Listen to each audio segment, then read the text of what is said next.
Hello everyone and welcome to my channel. My name is Katelyn Costello and I am the YA fantasy author of the Ritual Saga and soon to be author of Until the Stars Are Found, a YA science fiction novel. I'm really excited today to share all about Until the Stars Are Found, from the synopsis to publication date and finally the cover of the book.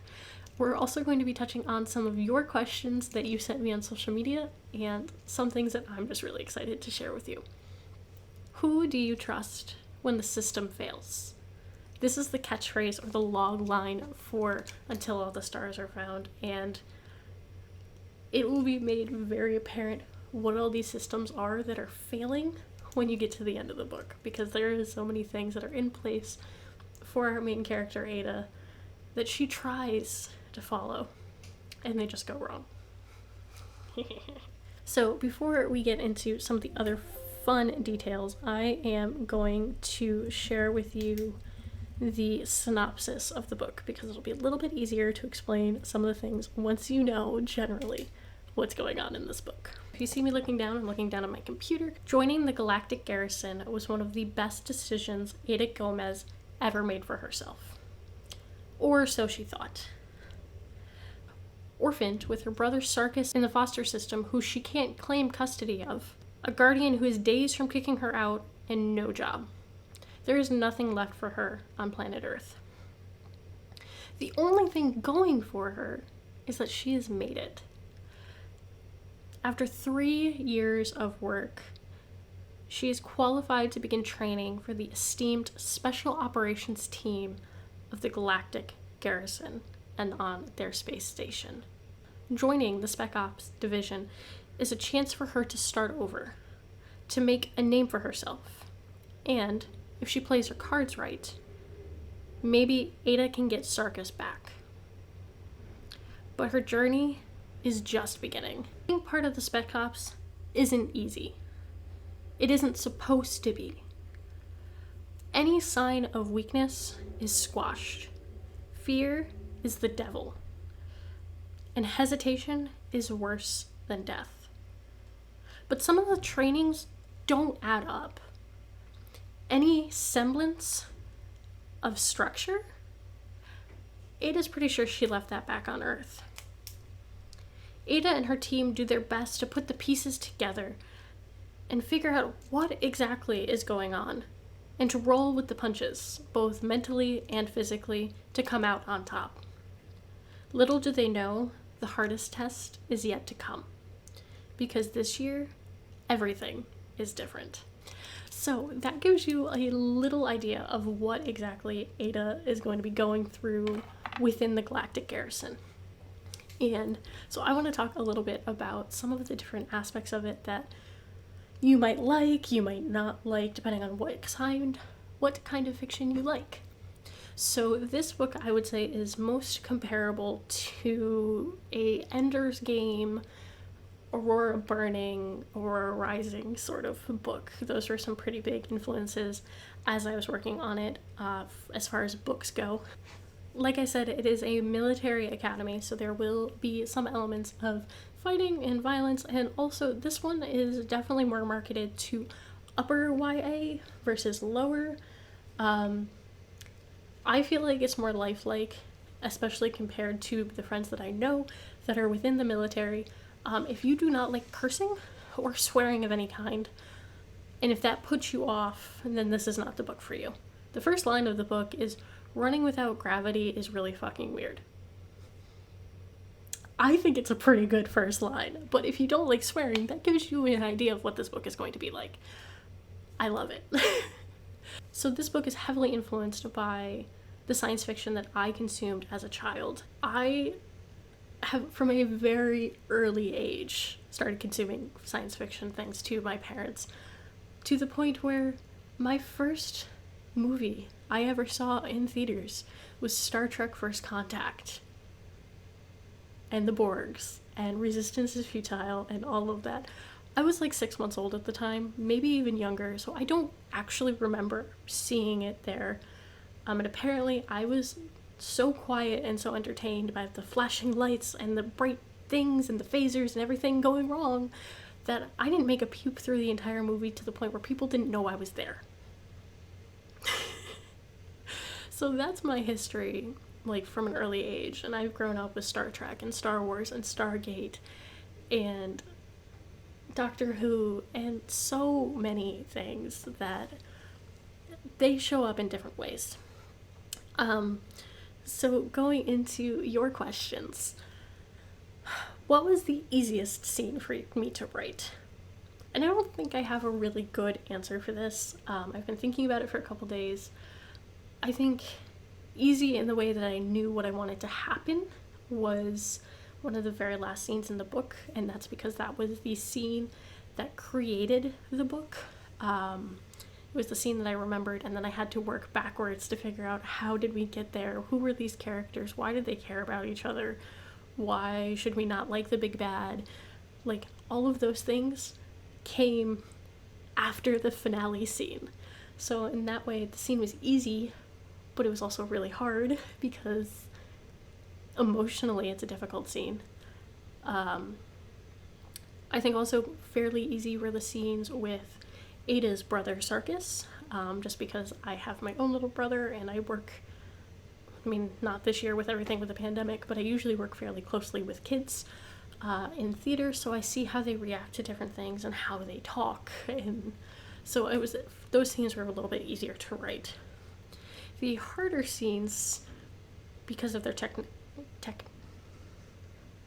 the technique used in them, were some of the fight scenes, but they were the most enjoyable scenes for me to write.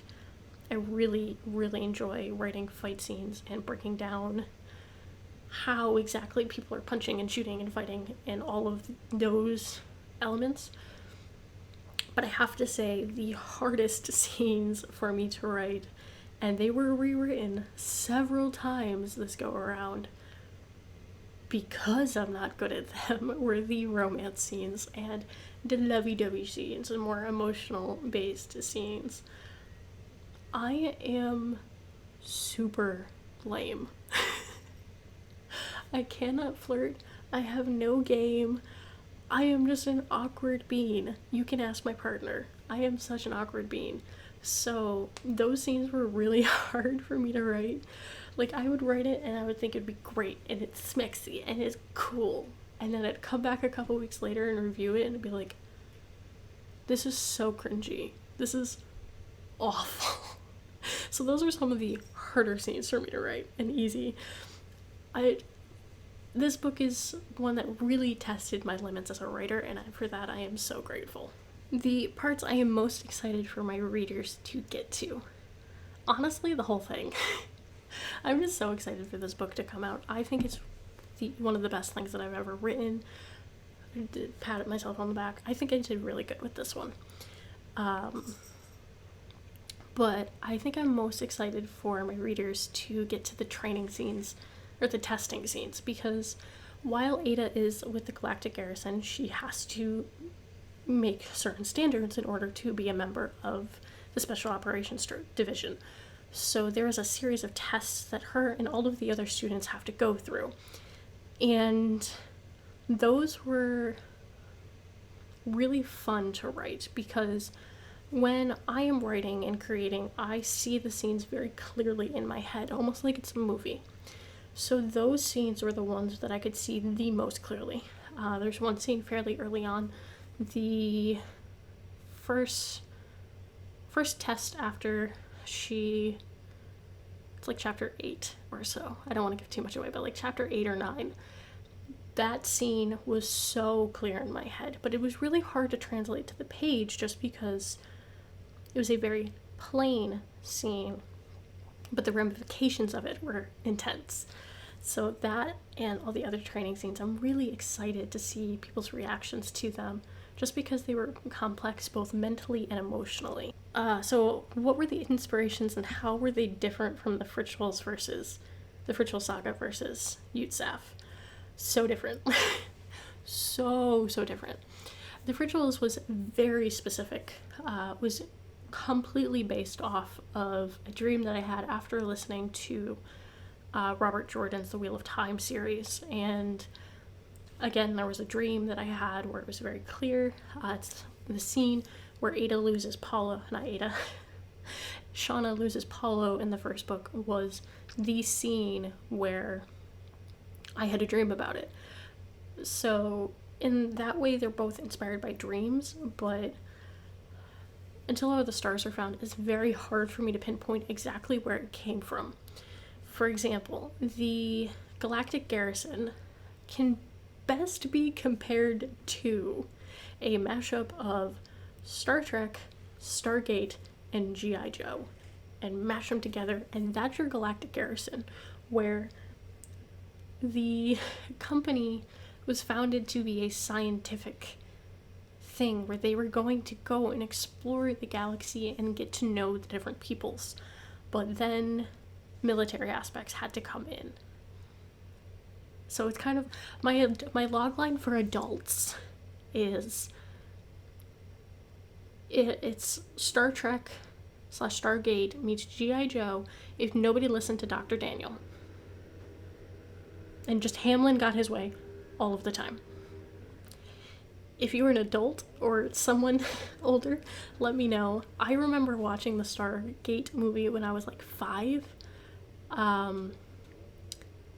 The second one, the remake, not the one with the guy that plays Reddington in whatever that crime movie show is.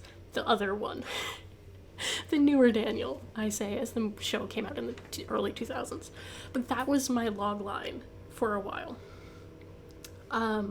So you've got elements of that. There's a little bit of Hal that shows up at one point, but it's a very bad version of Hal. It's more like Siri. The music was heavily influenced by Lindsay Sterling. Like, I'm so tempted to just send her a copy of the book and say thank you for your music, because that is like what I listen to on repeat. I didn't start bringing in John Williams until I was editing, and in like the very final bits of the book, mainly Duel of the Fates, because that book or that song is just so good at really just getting the hype up. I don't know why the timpani and stuff and that, just the beat is really good for fight scenes, particularly. Oh, I feel like there's so much I could talk about, but I don't know. I'm just so excited about this book. So I'm going to show you the cover now, but before I get to that, I did want to say that I am filming this early, a couple days early, and I have been warned that some stores are taking a little bit longer to process information because of the pandemic. So Friday morning, when you're watching this, if the book is not yet available in a store, please continually come back to the links or to my social media, because I will be updating what stores have it as the information is distributed. Obviously, people are working from home and things are a little bit slower right now. But signed copies of the book will be available from my website immediately on Friday. So if you want to get it directly from me, you can. If you want to get it from an online store, it will be available. If not right now, very, very soon. It's something that's out of my hands, and I've submitted it early this week, but I just have to wait for it to get updated. If you also want to support both me and your local bookstore, I am running a book plate campaign. So if you order a hardback edition of Until All the Stars Are Found, I almost said the rituals, Until All the Stars Are Found from your local bookstore, and you send me a confirmation of your order to a form that will be in the link or in the description box below, I will send you a signed book plate once the book comes out. So you will have a signed copy of the book, you just won't have gotten it directly from me, and you will support your local bookstores. I think it's good all around, especially this year with the amount of money that some of the bigger companies have made, and I say this as someone who does get money from that bigger company. Please support your local stores because they are so important. So, support local, support small businesses. You can get a book plate. Okay, I'm stalling. I'm just really excited. So, here is the cover for Until All the Stars Are Found. And this is the back. And there is, similar to the Rituals and Rebellion, the inside is a case-bound book. I am not going to be showing what the inside cover looks like. It is different than the outside cover. It's so pretty, but it's a surprise for people that order the hardback edition. So I will be having paperback and large print and audio come out later in the year. I'm not exactly sure when, especially for the audio, but it will be out later in 2021. So Until the Stars Are Found will be available on March 6th, 2021, but it is currently available for pre-order right now. I'm so excited about this book. If you have more questions that are more specific, I can try to get into that, like character inspiration. Like, I was thinking about all the things that I wanted to talk about while I was getting ready, and like, there's just so much about this book. It's a new series, so there's so much I can talk about and share. I'm just so excited. This video is going way too long, and I feel I tried to have notes and a schedule of how I was going to talk about things, and I've completely gone off schedule.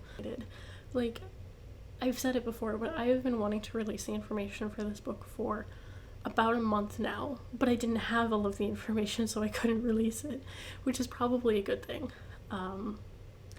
I almost released it last week. I didn't, but I almost did.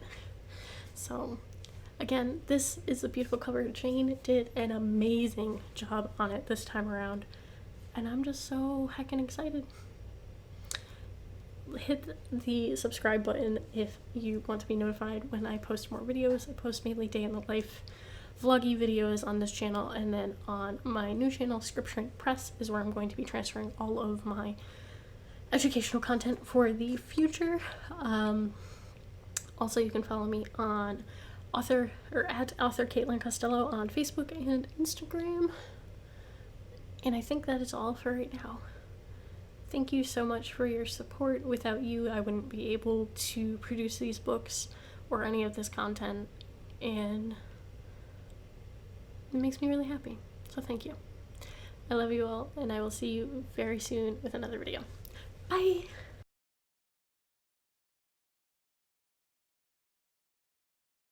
And soon to be author of Until the Stars Are Found, a YI.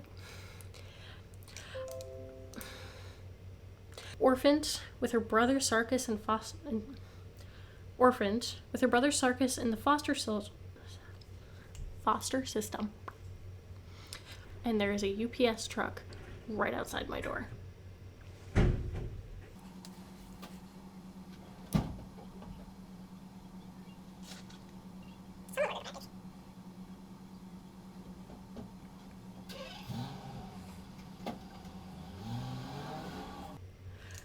Her synopsis. This was really long. It took way too long to read.